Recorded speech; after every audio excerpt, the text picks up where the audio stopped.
फैसला लिया गया कि जितने नॉन बीजेपी चीफ मिनिस्टर्स हैं उनसे जाकर मुलाकात की जाए। तो पिछले हफ्ते तमिलनाडु के सीएम से मुलाकात हुई थी।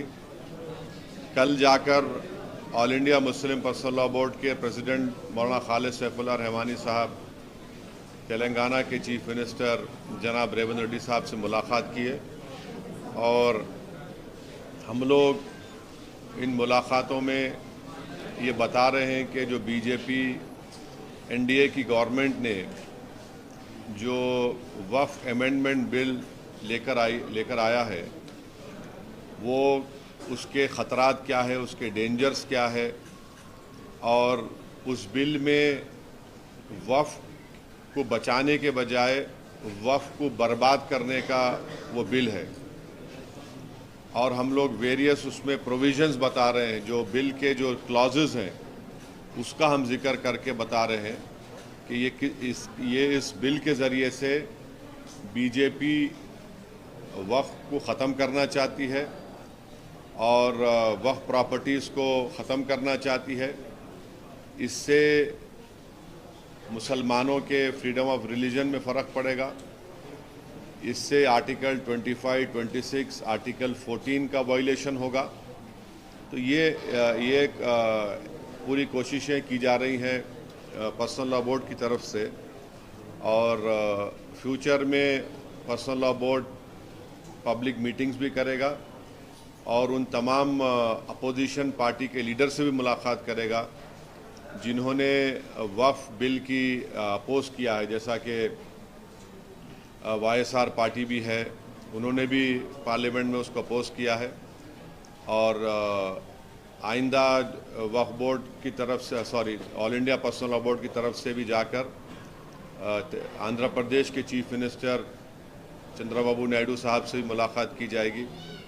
और बिहार में जो all India Muslim personal law board के जो ज़िम्मेदार लोग हैं, वो वहाँ पर भी जेडीयू के और हमारे चिराग पासवान साहब से भी वो लोग मुलाकात करके इस वक्फ बिल के बारे में बताएंगे। कल किस तरीके से रेवंत रेड्डी जी की प्रतिक्रिया जो है वो आप मिली, क्या उन्होंने कहा? तो सीएम रेवंत रेड्डी तो हमको बताए कि ऑलरेडी पार्लियामेंट में कांग्रेस के जो लीडर हैं, जो इंट्रोडक्शन ऑफ द बिल के वक़्त जो उन्होंने अपनी अपोजिशन का इजहार किया था, वो जनाब केसी वेणुगोपाल थे और उन्होंने उसका जिक्र किया और हमने कहा कि हाँ, हमने सुना उस बात को, मगर हम उनको बताए क्लॉज बाय क्लॉज कैसे वो गलत रहेगा। तो फिर वो बताए कि उनके ही ऑर्डर पर यहाँ पर जो तेलंगाना में एक्स मिनिस्टर और कांग्रेस के जो सीनियर लीडर जनाब शब्बीर अली साहब हैं, उन्होंने भी एक कंसल्टेशन रखा था। तो उन्होंने बोले कि हम पूरा इसको और पढ़ेंगे और उनकी पार्टी की जो सेंट्रल लीडरशिप है उनसे भी बात करके ये तमाम आपके कंसर्न्स उन तक हम पहुंचाएंगे। शहजाद अली के डिमोलिशन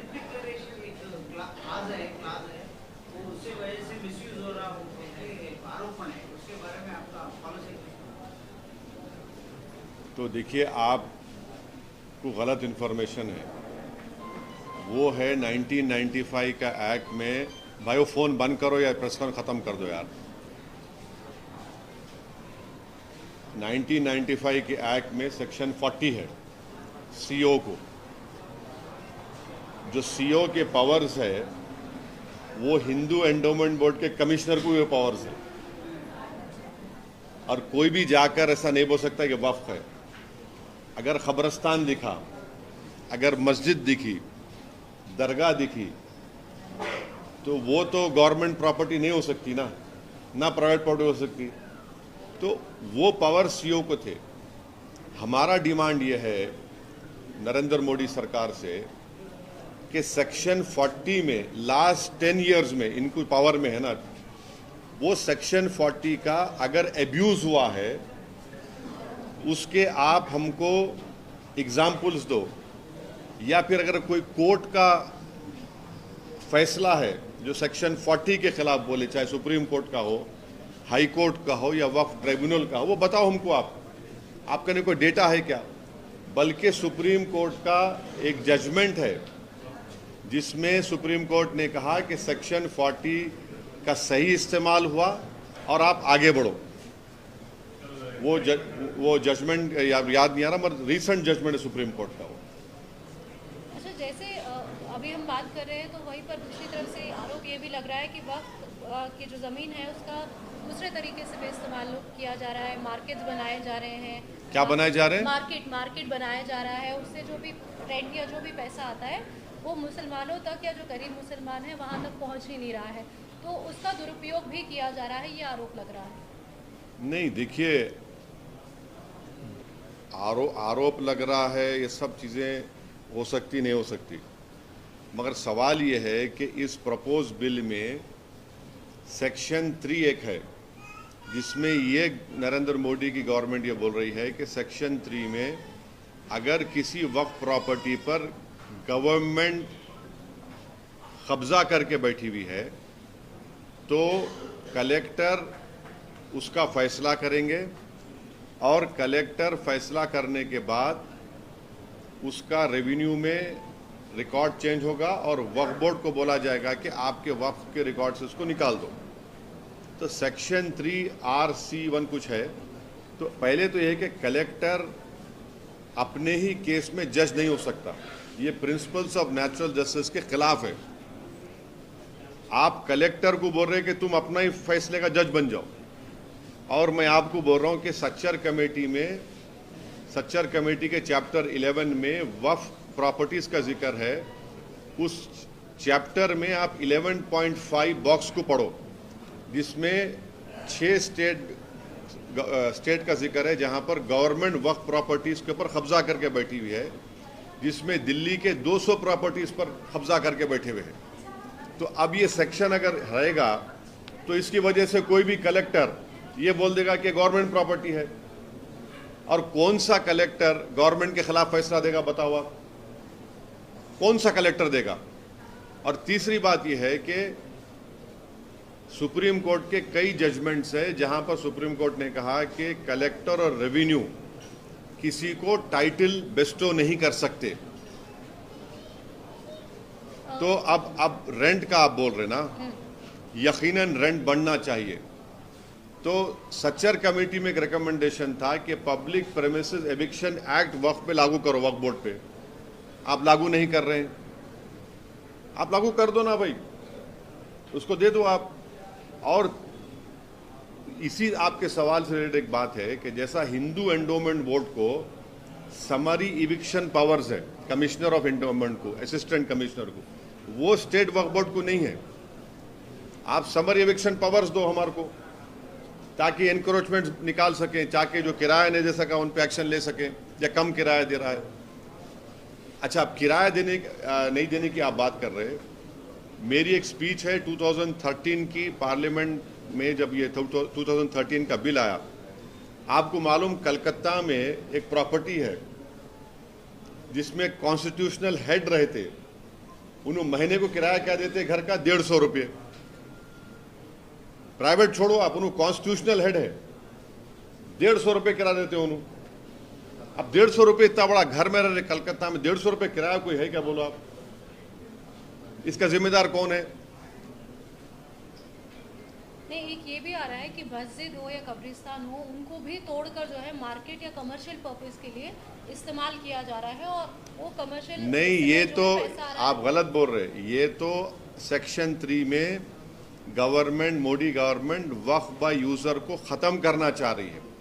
अब वक्फ बाय यूजर का मतलब क्या है? जैसा हिंदू धर्म में बाय कस्टम एंड यूसेज आप उसको मंदिर घोषित करते, बाय कस्टम एंड यूसेज, वैसे ही मुसलमानों में वक्फ बाय यूजर उस वक्त जब मस्जिद में जाके मैं नमाज पढ़ रहा हूँ, वक्फ बाय यूजर हो गई। दरगाह में जाकर कोई जा रहा है, वो वक्फ बाय यूजर हो गया। किसी एक सूफी की खानखा है, वहां पर जिक्र की महफिल हो रही, वक्फ बाय यूजर हो गया। खबरस्तान है, वो वक्फ बाय यूजर है, वो एक्ट है, सेक्शन 95 में एक्ट है। Modi government Waqf by user को निकालना चाह रही है। क्यों निकालना चाह रहे भाई वक्फ यूजर को आप? जब आप हिंदू धर्म में बाय कस्टम एंड यूसेज ये बोल रहे हैं कि it is a endowment property, वैसे ही आप इस्लाम में वक्फ यूजर का मतलब यह है कि मस्जिद मेरी है। आप वो इसलिए निकालना चाह रहे ताकि कल जितने यतीम खाने हैं, ऑर्फनेज है, कब्रस्तान है, मस्जिद है, दरगाह के तहत जो ज़मीनें हैं, उन सब को आप बोलेंगे वक्फ यूज़र नहीं है, ये वक्फ प्रॉपर्टी नहीं है, इसलिए हम उसका गवर्नमेंट प्रॉपर्टी बोल के कब्जा कर लेंगे। ये सेक्शन 3 का वक्फ यूज़र निकालने का तरीका एक ही है। ये पूरा मस्जिदों को छीन लो मुसलमानों से, दरगाहों को छीन लो, कब्रस्तान को छीन लो, और दरगाह खानखा के तहत जो ज़मीनात एग्रीकल्चर लैंड पूरों को छीन लो। ये असल मकसद है। और आपको एक और एग्जाम्पल दे रहा हूँ, 1965 में मथुरा में कृष्ण जन्मस्थान है। 1965 में यूपी सुन्नी वक्फ बोर्ड के कंसेंट से मुसलमान और कृष्ण जन्मस्थान के लोगों में एग्रीमेंट हुआ।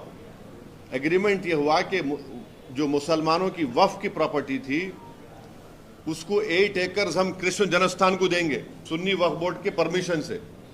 वो इशू कोर्ट में क्लोज हो गया। अब 2023 में फिर केस हो गया उसके ऊपर। तो अब वक्फ यूजर आप निकाल लेंगे तो आप बोलेंगे नहीं ये भाई नहीं मुसलमानों का। समझे मेरी बात को आप? और गवर्नमेंट क्या बोल रही कि अब रजिस्टर करना है, अगर ये 2024 का एक्ट बनेगा उसको अब जितने प्रॉपर्टीज को जितने वक्फ है उसको रजिस्टर करना है। कैसा रजिस्टर करेंगे? बोल रहे कि आप डीड्स लेकर आओ। अब मक्का मस्जिद है, मक्का मस्जिद की डीड कहाँ है बताओ आप मेरे को? हैदराबाद में 400 साल पुरानी मक्का मस्जिद, उसकी डीड कहाँ रहेंगी बोलो आप? दरगाह यूसुफैन है, 400 साल की है, कहां से डीड लाएंगे बताओ आप? बाबा शरफुद्दीन की दरगाह है, वो तो 600 साल पुरानी है, कहां से डीड लाएंगे बताओ आप? चार मीनार के सामने एक मस्जिद है, अंदर नहीं, उसकी डीड कहां से लाएंगे? अब डीड लाने का आपके पास जवाब क्या है? अब डीड नहीं लाए तो बोलेंगे नहीं आपके नहीं डीड नहीं है, रजिस्टर नहीं होंगी ये। अब रजिस्टर नहीं होंगी बोलते फिर गवर्नमेंट कब्जा कर लेंगे उसका। हिंदू धर्म में कस्टम एंड यूसेज की बुनियाद पर होता पूरा। और एक बात समझिए आप लोग, देश को भी समझने की जरूरत है, खास तौर से हमारे हिंदू धर्म के भाई बहनों को, कि वक्फ प्रॉपर्टी पब्लिक प्रॉपर्टी नहीं है, प्राइवेट प्रॉपर्टी है। गवर्नमेंट नहीं दी हमको ये हमारे मुसलमान वक्फ कर दिए, जैसा बोलते ना दान दिए, दान दे दिए उसको। वो प्राइवेट प्रॉपर्टी है, पब्लिक प्रॉपर्टी नहीं है वो। आप पब्लिक प्रॉपर्टी कैसे ट्रीट कर रहे हो उसको? प्राइवेट प्रॉपर्टी है वो। ठीक है, आप रेगुलेट करिए, मदद करिए। और ये जो गवर्नमेंट बोल रही ना, हिंदू एंडोमेंट बोर्ड को, हर हिंदू एंडोमेंट बोर्ड को ग्रांट मिलता, जैसे आंध्र प्रदेश में शायद 500 करोड़ रुपए दिए। यहां वक्फ बोर्ड को क्या ग्रांट दे रहे बताओ? पूरे इंडिया में 32 वक्फ बोर्ड्स है। कौन सी स्टेट गवर्नमेंट वक्फ बोर्ड को ग्रांट दी बताओ आप? एक पैसे का ग्रांट नहीं देते आप, ग्रांट ही नहीं है। और फिर ऊपर से क्या कर रहे हैं आपके जो उसमें क्या कर रहे हैं आप? सेंट्रल वक्फ बोर्ड सेक्शन 19 है और स्टेट वक्फ बोर्ड जो है वो सेक्शन 14 में आता, 95 एक्ट में। अब उसमें क्या बोल रहे हैं कि मैंडेटरी है सेंट्रल वक्फ बोर्ड में 2 हिंदूज को मेंबर बनाना, 2 हिंदूज को। अभी क्या है, अभी कोई भी हिंदू मेंबर नहीं बन सकता सिवाय सिटिंग मिनिस्टर के। आप हमको ये बताइए। और स्टेट वक्फ बोर्ड में आप तकरीबन सिर्फ चार मुसलमान रहेंगे।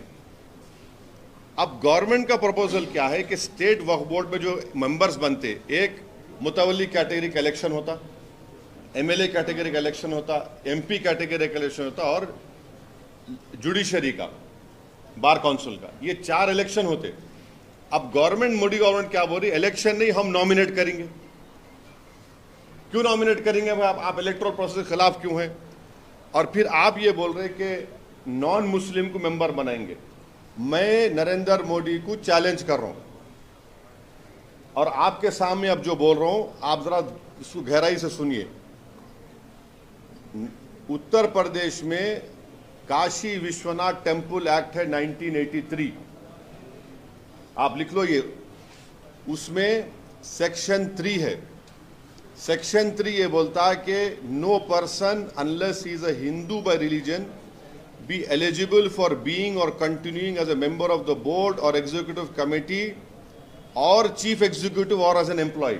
यानी काशी विश्वनाथ का सेक्शन 3 ये बोल रहा है कि वो जो हिंदू होगा बाय रिलीजन वही एलिजिबल होगा बोर्ड का मेंबर बनने के लिए, एग्जीक्यूटिव कमेटी का मेंबर बनने के लिए और सीईओ बनने के लिए और एम्प्लॉय होने के लिए। फिर आप वही काशी विश्वनाथ टेम्पल एक्ट 1983 में सेक्शन 6(3) देखो आप, जिसमें यह बोला गया है कि where a member of the board can not perform his duties as such by reason of the fact that is not a Hindu, the person available next below him in this behalf shall be a member of the board. यानी अगर कोई member अपनी duties को निभा नहीं सकता इसलिए कि हिंदू नहीं है तो किसी और को हिंदू को बनाया जाए। आप यहां पर क्या कर रहे हैं सेंट्रल वक्फ काउंसिल में और स्टेट वक्फ बोर्ड में? काशी विश्वनाथ बोर्ड का कोई हिंदू ही मेंबर बन सकता है, मुसलमान नहीं बन सकता। और याद रखिए हिंदू का डेफिनेशन आर्टिकल 25 में हिंदू, बौद्ध, सिख और जैन है। यहां पे क्या बोल रहे, सिर्फ हिंदू रहेगा, ना सिख होगा, ना बौद्ध होगा, ना आपका जैन होगा। फिर आप तमिलनाडु में आइए, लंबा तो नहीं हो रहा ना ये? हाँ, अगर लंबा हो रहा तो बोलो, रुक जाता हूं मैं। Tamil Nadu Hindu religious and charitable endowments act 1959, उसका आप सेक्शन 10 पढ़ो आप। उसमें क्या लिखा हुआ है? The commissioner, additional commissioner, every joint deputy और assistant commissioner and every other officer और servant appointed to carry out the purpose of this act by whomsoever appointed shall be a person professing the Hindu religion and shall cease to hold office as such when he ceases to profess religion। यानी commissioner, Tamil Nadu में commissioner endowment board का, joint deputy और assistant commissioner, कोई भी officer और उनका employ जो इस एक्ट में अपॉइंट होगा उसको हिंदू रिलीजन का होना चाहिए। और अगर वो हिंदू रिलीजन का नहीं है तो ऑफिस में नहीं रहेगा। कौन सा सेक्शन है Tamil Nadu religious charitable endowment? Section 10। आप आंध्र प्रदेश में आ जाओ, आप आंध्र प्रदेश, तेलंगाना में भी एक्ट है वो। आंध्र प्रदेश वो एक्ट था 87 का, तेलंगाना में भी एक्ट है। Andhra Pradesh charitable Hindu religious institution endowment act 1987, वो सेक्शन 3(2) क्या बोलता है? Additional commissioner, additional commissioner, every regional joint commissioner, deputy commissioner, assistant commissioner appointed under subsection 1 exercising the powers and performing the functions aforesaid in respect of religious institution endowment shall be a person। shall, देखिए जब लफ्ज shall आता ना law में तो mandatory हो जाता। shall और मे में फर्क है। मे में माने दोनों भी हो सकते, shall में फर्क। ये shall वर्ड आया तो सिर्फ वही हिंदू माने वही मैंडेटरी हिंदू होना। shall be a person professing Hindu religion and shall cease to exercise his powers and function these functions when he ceases to profess the religion। यानी आपको हिंदू होना जरूरी है, अगर आप नहीं है तो मेंबर निकलते। अब कर्नाटका में आइए आप, Karnataka Hindu religious institution charitable endowments 1997, section 7 पढ़ो आप। उसमें क्या हो रहा? Commissioner, deputy commissioner, assistant commissioner, every other officer और सर्वेंट यानी एम्प्लॉय भी, ऑफिसर भी, appointed to carry out the purpose of this act by whomsoever appointed shall be a person professing Hindu religion and shall cease to hold office as in such when he ceases to profess religion। ये वही है। फिर आप ओडिशा को जाइए, Odisha Hindu religious endowment act 1951, उसमें section 5 पढ़ो आप। उसमें वही लिखा हुआ है कि the state government may by notification appoint a person who professes the Hindu religion as a member of either judicial, administrative service, retired member thereof to be commissioner of endowments, and they may further appoint such number of deputy commissioner, assistant commissioner as they think fit। फिर उसमें ये बोल रहे अगर कोई Hindu religion नहीं है उसका, उसको ऑफिस सीज कर देना। हमारा क्वेश्चन ये है मैं आपको 5-6 स्टेट्स की मिसाल दिया। अब 95 के एक्ट में, जो अभी एक्ट है, इसमें क्या है, सेक्शन 9 जो वक्फ काउंसिल का है, ये पूरे के पूरे मुसलमान हैं 95 के एक्ट में।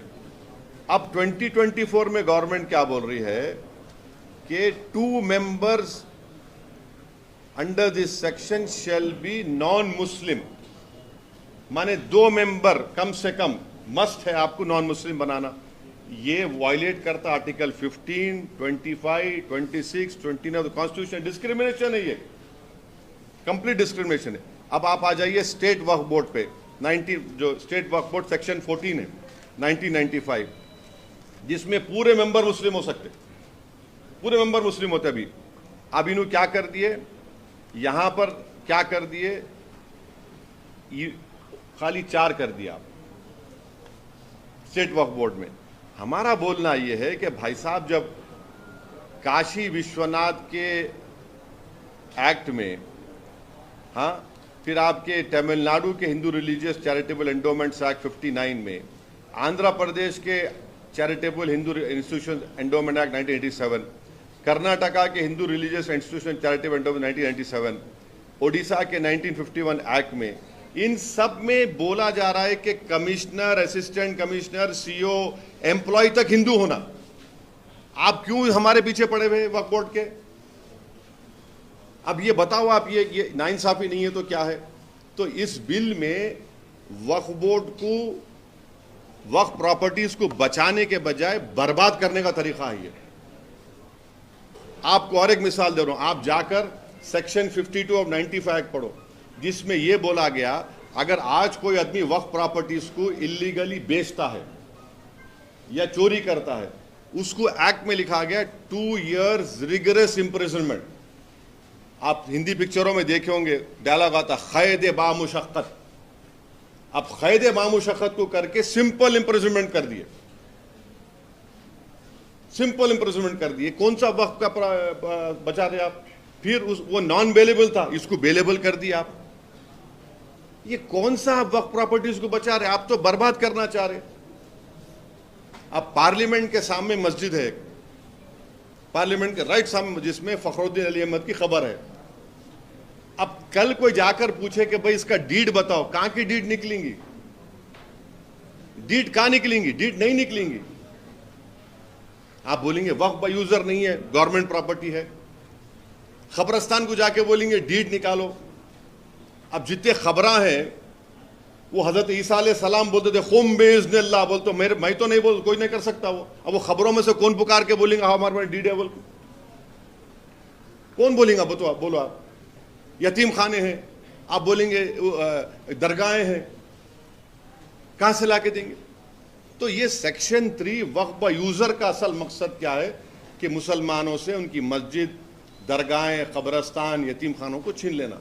तो ये एक्ट में वक्फ के प्रोटेक्शन का कोई चीज नहीं है। सब झूठ बोल रहे बीजेपी वाले। सिर्फ वक्फ को बर्बाद करना उसका मकसद है। मैं आपको जितने सेक्शंस बोला हूं ना, आप जाकर पढ़िए। अगर मैं एक भी झूठ बोल रहा हूं तो आके मेरे पकड़ लो आप मेरे को। तो ये आप क्या कर रहे हैं भाई? हाँ, आप हमारे को समरी एविक्शन पावर्स दो, पब्लिक प्रेमिसेस एक्ट में हमको डालो आप। और आपको मालूम, दिल्ली में 123 प्रॉपर्टीज को ना इंदिरा गांधी के जमाने में दिल्ली वक्फ बोर्ड को दे दिया गया था। 1984 में कोर्ट स्टेटस को का ऑर्डर दिया। हम 2024 में हैं, 30 साल हो गया, उस स्टे को विकेट नहीं करा सके। 84 से 2024 तक एक मामूली स्टे को विकेट नहीं करा सके आप बोलते मुसलमान ऐसा कर रहा, मुसलमान वो कर रहा। अरे सरकार तुम्हारी है ना बाबा, तुम्हारा प्रधानमंत्री है, तुम्हारा मंत्री है। मुसलमान का तो कोई ना प्रधानमंत्री है ना कुछ भी। हम तो खाली वोट डालने वाली मशीन है, एटीएम है। हम तो दूध देने वाली गाय है, हम भैंस हैं। हम 84 से एक स्टे विकेट नहीं कराया आप, और हमारे को बोल रहे आप। तो ये है इस एक्ट में, ये मोटा मोटा आपको समझाया मैं। तो इसलिए आज पूरे मुसलमानों में, इंडिया के मुसलमानों में गम है, गुस्सा है। और पूरा मुसलमानों में बात जा चुकी है कि नरेंद्र मोदी मुसलमानों से वक्फ की प्रॉपर्टीज को छीनना चाह रहे, मुसलमानों के मस्जिदों को छीनना चाह रहे, कब्रस्तानों को छीनना चाह रहे, एग्रीकल्चर जो वक्फ लैंड है उसको छीनना चाह रहे। वक्फ के बचाने के नाम पे वक्फ को बर्बाद करने का काम नरेंद्र मोदी और उनकी सरकार कर रही है। हमको बताइए आप कैसे ये इसको काबिल कबूल होगा। और आप, हम तो गवर्नमेंट से बोलेंगे कि आपको हम बार बार बोल रहे हैं कि आप इन चीज़ों को सोचो। आप जिस तरीके से आप लैटरल एंट्री को वापस लिए, जिस तरीके से आप दलित के क्रीमी लेयर को वापस ले जा रहे हैं, इस तरीके से इस कानून को भी वापस लो। आप कैसे 17 करोड़ मुसलमानों की ये प्रॉपर्टीज को कैसे छीनना चाहेंगे? आप क्यों छीनना चाह रहे हैं आप? असद जी, एक सवाल ये भी उठता है कि 1954 के जो है वो भी दस्तावेज दिखा रहे हैं। लोग हैं, कुछ मुस्लिम बहुल इलाके हैं, वहाँ पर भी जो मुस्लिम गरीब मुसलमान हैं उनके ज़मीनें हैं, उनका ये कहना है, और उनके बाप दादा से वो ज़मीनें हैं जो तब तक देखिए नहीं, देखिए 1954 के डॉक्यूमेंट्स है, उन्होंने कब्जे में है। लेकिन नहीं, एक मेरे सवाल, उन्होंने कब्जे में है, कब्जे में है उन्होंने। नहीं, अरे बोलो ना, है ना कब्जे में? शर्मा को आप। नहीं, मैं तो पूछ रही हूँ। नहीं, पूछो नहीं, सुनिए, आप कब्जे में है नहीं है 54 से, है ना कब्जे में? मैं आप मेरी बात को सुनो। आप बोलो, सुनो मैं क्या बोल, है कब्जे में उन्होंने, है ना? कब्जे में है ना? उन्होंने जब कब्जे में है तो डर किस बात का? आपके डॉक्यूमेंट है ना, आप वक्फ ट्रिब्यूनल को जाइए, आप रिप्रेजेंटेशन दीजिए वक्फ बोर्ड को। वक्फ बोर्ड नहीं सुना, वक्फ ट्रिब्यूनल को जाइए, आपका पोजीशन तो है, आप बोलिए हमारा ये वक्फ नहीं है, आप बताइए उसको। कौन रोक रहा आपको? कोई ऐसा तो नहीं बोल रहे ना कि आप कोर्ट को नहीं, आप ट्रिब्यूनल नहीं जा सकते, आप हाई कोर्ट नहीं जा सकते, आप सुप्रीम कोर्ट नहीं जा सकते। हर जगह जा सकते हैं मगर बेच नहीं सकते, उनकी जरूरत के हिसाब से। हाँ, बेच नहीं सकते, इसलिए नहीं बेच सकते क्योंकि वक्फ में जब वक्फ बोर्ड में जब गज़ेट इशू होता, कैसे गज़ेट इशू होता समझिए आप। गज़ेट कैसे इशू होता? पहले सर्वे कमिश्नर, अब मैं फर्ज करिए मैं कोई प्रॉपर्टी देना चाह रहा हूं वक्फ के नाम पे, तो मैं वक्फ बोर्ड को लेटर लिखता हूं कि भाई मेरी ये प्रॉपर्टी है, मैं वक्फ को देना चाह रहा हूं। वक्फ बोर्ड क्या करता? सर्वे कमिश्नर को बोलता है। सर्वे कमिश्नर गवर्नमेंट का अपॉइंटी है, मेरा अपॉइंटी नहीं है। सर्वे कमिश्नर बोलता ठीक है, ये असद साहब ये प्रॉपर्टी दिए है, इसका हम सर्वे करेंगे। सर्वे करके वो बोलते कि हाँ इनके डॉक्यूमेंट्स है, इनका ने टाइटल है, जो भी है देख के उन्हें लेटर लिखते स्टेट गवर्नमेंट को कि ये प्रॉपर्टी वक्फ हो सकती, नंबर 1। उसके बाद स्टेट गवर्नमेंट एक गज़ेट इशू करती और वो गज़ेट के खिलाफ 1 साल तक मुसलमानों को राइट है कि आप उसका गज़ेट को अपोज करें कि नहीं भाई असद साहब की प्रॉपर्टी वक्फ नहीं हो सकती, हमारा शेयर है इसमें। 1 ईयर के बाद आप अपोज नहीं कर सकते। नॉन मुस्लिम के लिए कोई टाइम लिमिट नहीं है, कोई टाइम लिमिट नहीं है, आप करिए ना। कौन रोक रहा है आपको?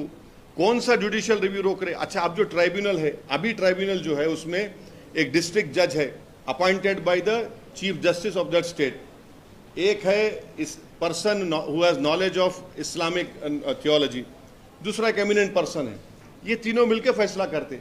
अब गवर्नमेंट क्या कर रही है ये बिल में कि ट्राइब्यूनल अगर नहीं बनाए कोई स्टेट में तो दूसरा ट्राइब्यूनल वो केस को डील कर सकता है। यानी अगर वक्फ ट्राइब्यूनल कोई स्टेट गवर्नमेंट नहीं बनाई तो हिंदू एंडोमेंट बोर्ड का ट्राइब्यूनल डिसाइड कर लेंगे वक्फ के मैटर को, ये एक्ट में लिखा हुआ है। और अगर ट्राइब्यूनल बनाए तो उसमें रिटायर्ड डिस्ट्रिक्ट जज और एक रिटायर्ड गवर्नमेंट एम्प्लॉय। भाई जब आप एक गवर्नमेंट एम्प्लॉय को निकाल दिए, कई को ला रहे हैं आप उसमें, क्यों ला रहे हैं उसमें आप? अच्छा, अगर 2 मेंबर में एक ही मेंबर बनाए तो एक मेंबर ही डील करेंगे उसको। और ये बीजेपी जो प्रोपेगेंडा कर रही है कि वक्फ ट्राइब्यूनल के खिलाफ कोर्ट को नहीं जा सकते, झूठ बोल रहे हैं लोग। वक्फ ट्राइब्यूनल के डिसीजन के खिलाफ अगर मेरे खिलाफ आ गया तो मैं हाई कोर्ट में रिवीजन पिटीशन डालता हूं। कोई there is no stoppage for anyone going to high court to file a revision petition. अच्छा, अब ये प्रोपेगेंडा आप लोग चलाए थे अपने टीवी चैनलों पे, अखबारात में कि सूरत की म्युनिसिपल बॉडी को वक्फ, गुजरात वक्फ बोर्ड वक्फ डिक्लेयर कर दिया। आपको मालूम उसके बाद क्या हुआ? उसके बाद क्या हुआ कि गुजरात का वक्फ ट्राइब्यूनल ये बोला कि ये वक्फ प्रॉपर्टी नहीं है, गुजरात का वक्फ बोर्ड वाला वक्फ ट्राइब्यूनल, वक्फ प्रॉपर्टी नहीं है। अब वो वक्फ बोर्ड हाई कोर्ट में जाएगा कि हमारी वक्फ प्रॉपर्टी है। ये कैसे आप बोलिए कि ये कौन हर चीज जो गवर्नमेंट लेकर आ रही है ना, वो वक्फ बोर्ड के फेवर में नहीं है, वो वक्फ प्रॉपर्टीज को बचाने के फेवर में नहीं है, वो वक्फ प्रॉपर्टीज को अच्छा करने के, उनकी इनकम बढ़ाने के लिए नहीं है, बल्कि मुसलमानों से पूरा वक्फ को खत्म करने का काम नरेंद्र मोदी की सरकार कर रही है। ये उनका पोजीशन है। मैं एक एक चीज आपको सच्चाई से बयान किया हूं पूरा यहां पर। अब आप बोल रहे हैं कि 54 से लिमिटेशन एक्ट अप्लाई नहीं होता वक्फ प्रॉपर्टीज पर। क्यों नहीं होता? क्योंकि हिंदू एंडोमेंट बोर्ड को समरी एविक्शन पावर्स है, मेरे को नहीं है। तो मेरे को तो लिमिटेशन अगर पीरियड कोई 12 साल से, अब नरेंद्र मोदी गवर्नमेंट क्या बोल रही है कि हम लिमिटेशन पीरियड उड़ा दिए, तो अब जितने लोग एंक्रोचर्स है वो मालिक बन जाएंगे, मालिक बन जाएंगे वो। ऐसा कैसा होगा भाई? आप क्या सलाह देने वाले हैं और कैसा हो कि ताकि वक्फ के ऊपर खासकर जिस तरीके से आप एंक्रोचमेंट्स की बात कर रहे हैं, या फिर जिस तरीके से हम देख रहे हैं कि वक्फ बोर्ड के मेंबर्स, आरोप ये भी लग रहे हैं कि उन्होंने ये दस्तावेज भी इधर के उधर किए हैं, ये पुरानी बात नहीं। देखिए कैसे हो? नहीं, यकीनन वक्फ प्रॉपर्टीज में बाज नहीं बल्कि बहुत से एंक्रोच मुसलमान भी हैं, मैं मानता हूं उस बात को, मैं इनकार नहीं कर रहा हूं। मगर आप जो है एक गलती को सही करने के लिए उस चीज को बर्बाद तो नहीं कर सकते ना आप। कैसे सही किया जाए? आप वक्फ बोर्ड को समरी एविक्शन पावर्स दो, पब्लिक प्रीमाइसेस एविक्शन एक्ट में लेकर आओ वक्फ बोर्ड को। आप ये अच्छा करो ना। आप क्यों नहीं करना चाह रहे? अच्छा, आप जब आप अच्छा करना चाह रहे, आपकी नीयत अच्छी है, तो एक काम करो ना। आप क्यों नहीं करना चाह रहे? कौन रोक रहा नरेंद्र मोदी को? आप संविधान को लेकर चूमते, अरे वही संविधान में तो आर्टिकल 14, आर्टिकल 15, आर्टिकल 25 पुकार के आपको बोल रहा है ये कानून गलत है आपका, ये बिल गलत है आपका। सर, हाजी शहजाद अली पर क्या बोलिए? इंसिडेंट पर आपने बात की है सर, उसी पर बताइए। हाजी शहजाद अली का वीडियो आपने भी देखा, मैंने भी देखा, जिसमें हाजी शहजाद अली ने कहा कि 21 अगस्त के दिन उनकी ऑर्गेनाइजेशन है छतरपुर में, मध्य प्रदेश में, उलेमा भी है, जाकर रिप्रेजेंटेशन दिए। क्या रिप्रेजेंटेशन दिए कि एक अहमक जो हमारे प्रॉफेट मोहम्मद सल्लल्लाहु अलैहि वसल्लम के बारे में बकवास बोलने की कोशिश किया, उसके खिलाफ आप एक्शन लीजिए, एफआईआर रजिस्टर करो। वहाँ पर एडिशनल एसपी थे, डिप्टी कमिश्नर थे, एसडीएम साहब थे। एक मजमा जमा हो गया, उन्होंने खुद बोल रहे, फतरमबाजी शुरू हुई तो एसडीएम और डिप्टी कमिश्नर को बोले कि भाई जाके समझाओ। वो बाहर निकले, हाजी शहजाद पर भी पत्थर पड़े। उसके बाद खैर मामला बढ़ गया, वो चले गए अपने घर को। तो आप जो है हाजी शहजाद अली के 20,000 स्क्वायर फुट के घर को बुलडोजर लाकर आप डेमोलिश कर दिए विदाउट फॉलोइंग ड्यू प्रोसेस। अरे वो 3 गाड़ियां हैं फॉर्च्यूनर, 30-30 लाख के 3 गाड़ियां हैं, उसको आप पूरा बर्बाद कर दिए। ये कितना हेट्रेड है बीजेपी मध्य प्रदेश की गवर्नमेंट में मुसलमानों के बारे में। आप पूरे घर को तोड़ दिए, उसके गाड़ियों को आप पीस दिए, और फिर जो एलिज एक्यूज को आप पकड़ के रात भर पुलिस स्टेशन में मारे। उन लोगों को चल नहीं सक रहे वो लोग, और उनको आप रोड पे चला के बोल रहे नारे लगाओ। हम बीजेपी वालों को ये बोल रहे कि पावर इटर्नल नहीं है। आज आप सत्ता में, कल आप नहीं रहेंगे इंशाअल्लाह ताला। अगर कल दूसरी सरकार आकर आपके घर को बुलडोजर से तोड़ेंगी, आपका घर महफूज रहेगा? आपको भी पकड़कर रोड पे चलाया जाएगा तो क्या बोलेंगे आप? ये देश और मध्य प्रदेश को रूल ऑफ लॉ से चलना चाहिए, मॉब रूल से नहीं चलना चाहिए। नरेंद्र मोदी अगर कॉन्स्टिट्यूशन को, आइन को चूम रहे हैं तो फिर उनको बताया जाए कि ये कौन सा कॉन्स्टिट्यूशन का प्रिंसिपल फॉलो कर रहे हैं आप। ये बुलडोजर जाके तोड़ दे रहे आप और बोल रहे नहीं इलीगल था। तो इलीगल आपको उसी दिन मालूम हुआ, पहले नहीं मालूम हुआ? उसके गाड़ियों को क्यों तोड़ा आपने? आप पूरी मुस्लिम कम्युनिटी को बीजेपी कलेक्टिव पनिशमेंट दे रही है, और जो लोग आज सत्ता के नशे में, गुरूर में आकर बुलडोजर से मुसलमानों के घरों को तोड़ रहे हैं, याद रखो गरीब की बद्दुआ तुम लोगों को बर्बाद करेंगी। और गरीब चाहे कोई हिंदू हो, मुसलमान हो, दलित हो, तो उसकी बदुआ तुमको बर्बाद करेंगी। जो लोग आज बुलडोजर से अपनी ताकत के मजाहरे कर रहे, कल इलेक्शन आएगा तो पब्लिक अपने वोट के जरिए तुमको डिमोलिश करेंगे इंशाल्लाह। और ये होने वाला है। जो कोई भी बुलडोजर के जरिए गरीबों के घरों को तोड़ रहा, तुम तैयार हो जाओ, तुम्हारे इख्तिदार के महल भी डिमोलिश होंगे एक दिन। जैसे वाराणसी में हुआ, और अब हम देख रहे हैं कि रेवंत रेड्डी जी भी बुलडोजर का ही इस्तेमाल कर रहे हैं। उसमें आपके एमआईएम के एक नेता जो है उनका भी नाम आ रहा है कि उनकी भी जमीन या फिर उन्होंने भी वहां पर अवैध तरीके से हमने हमारे कॉरपोरेटर्स ने मेयर साहिबा से कमिश्नर के पास जाकर वो जो हाइड्रा बनाया गया है उसको हमने बताया है कि वो उसका कोई लेजिस्लेटिव लीगल बैकिंग नहीं है, उसको वो पब्लिक डोमेन में है। और फिर हमारे एमएलए कौसर साहब जाकर चीफ सेक्रेटरी को भी बोले हैं, ये बात हम बोले हैं। और तीसरी बात ये है कि जीएचएमसी का जो ऑफिस है, अभी जीएचएमसी का ऑफिस है ना, तो हम लोग जो है हमारे स्कूल में जब हम लोग बस में जाते थे, हैदराबाद पब्लिक स्कूल को बस में जाते थे, मेरे को अच्छी तरह याद है हमारी जो बस होती थी वापसी में ऐसा आती थी, या फिर कभी कभी मैं पब्लिक स्कूल को जाता था बस पकड़ के, एक बस नंबर 7 होती थी, अभी भी होंगी, डबल डेकर में बैठ जाता था मैं, ऊपर बैठने का बड़ा शौक था मेरे को। हाँ, वो लिबर्टी से जाती थी, लिबर्टी से टैंक बन जाती थी। वहां पर जहां पर जीएचएमसी का ऑफिस है वहां पर एक वाटरफॉल था, मैं ही देखा सो हूं। नेकलेस रोड एफटीएल पर है, तोड़ो उसको आप।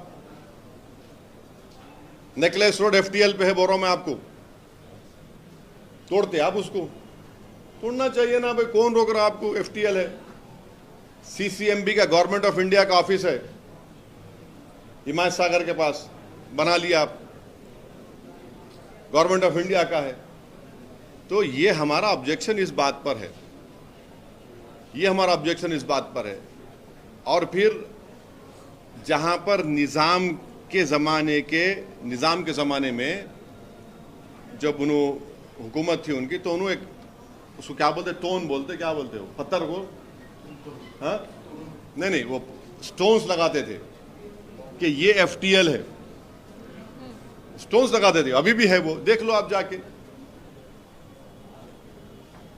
ये है हमारा, हम तो चीफ सेक्रेटरी मैडम को भी बोले, मेयर साहिबा को भी बोले, अब वो गवर्नमेंट देखना उसको। आपको लग रहा है कि एफटीएल में जितनी भी हैं उनको तोड़ा जाना चाहिए? आपने देखिए, आपके सवाल का जवाब इतना ही दे रहा हूं मैं, जो मैं भी दे चुका। और कुछ पूछना है? सर, ये रुकन-बिन-दौला लेक जो है ना, 18th सेंचुरी लेक, उसमें सारे स्ट्रक्चर्स अभी एफटीएल के अंदर है। मैं आपको रिक्वेस्ट, सुनिए,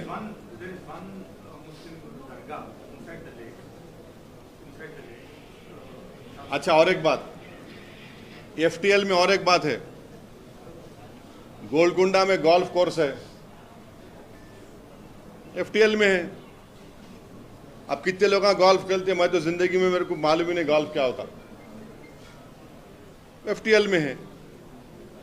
आप देख लो, वो जाके देखो आप, गोल्फ कोर्स एफटीएल में है। अच्छा, कितने आईएएस आईपीएस ऑफिसर जाके खेलते, टिक टिक टिक टिक, वहां पे 3-3 घंटे खेलते आईएएस आईपीएस अफसर वहां पे, वही गोल्फ कोर्स में। फोटो निकाल के डालता हूं मैं, अब कौन से आईएएस आईपीएस और खेलते गोल्फ कोर्स वहां पे, 4-4 घंटे खेलते गोल्फ का। खेलने गए तो 3 घंटे खेलना पड़ता, एक होल क्या क्या रहता वो लंबा होता। भाई क्या हो रहा है फिर ये? वो दरगाह क्या बोल रहे आप? हाँ उसमें एक स्ट्रक्चर है, दरगाह। हाँ,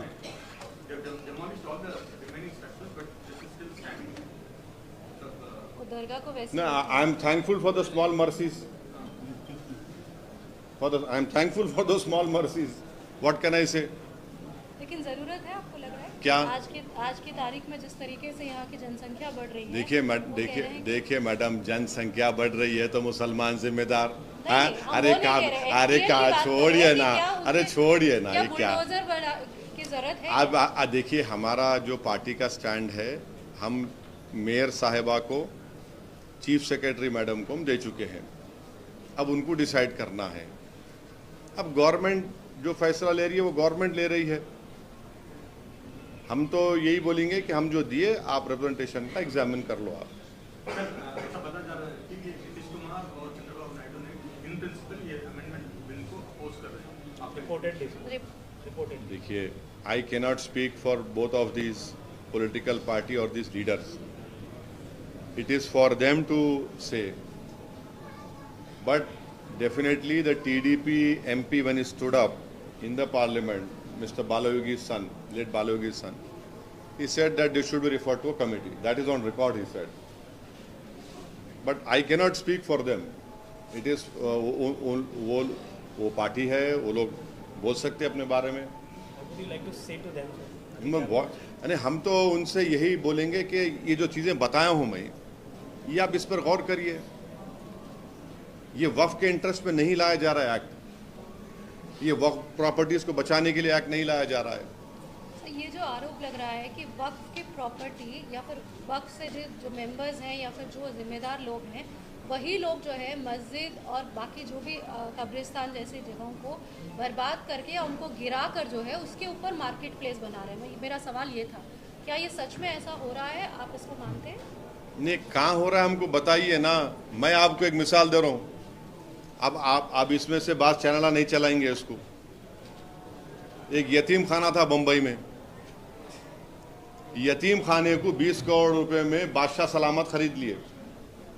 बादशाह सलामत यतीम खाने को खरीद के आलीशान पैलेस बना लिए।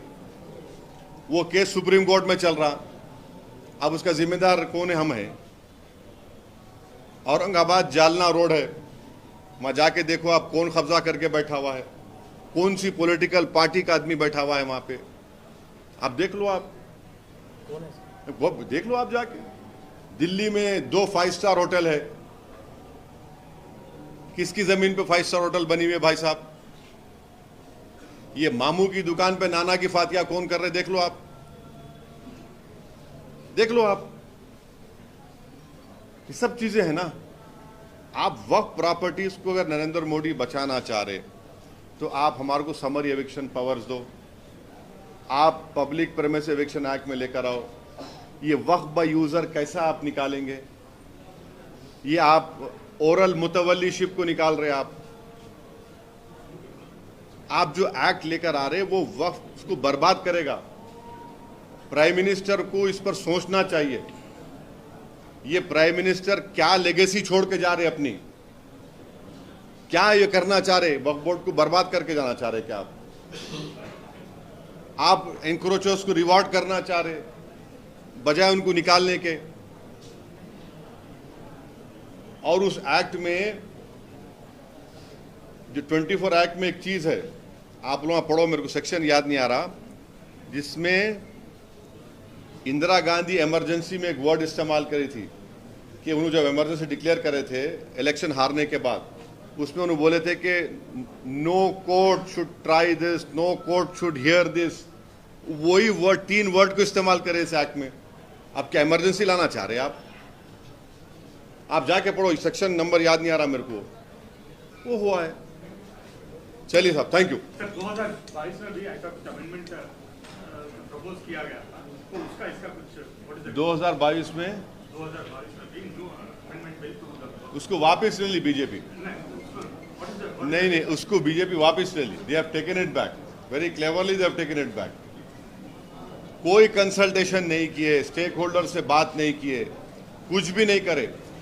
मैं आपको रिक्वेस्ट करूंगा, माइनॉरिटी मिनिस्ट्री के वेबसाइट पे जाइए, उसमें इवेंट्स बोल के है, एक फोटो नहीं है उन्हें कंसल्टेशन करे। सो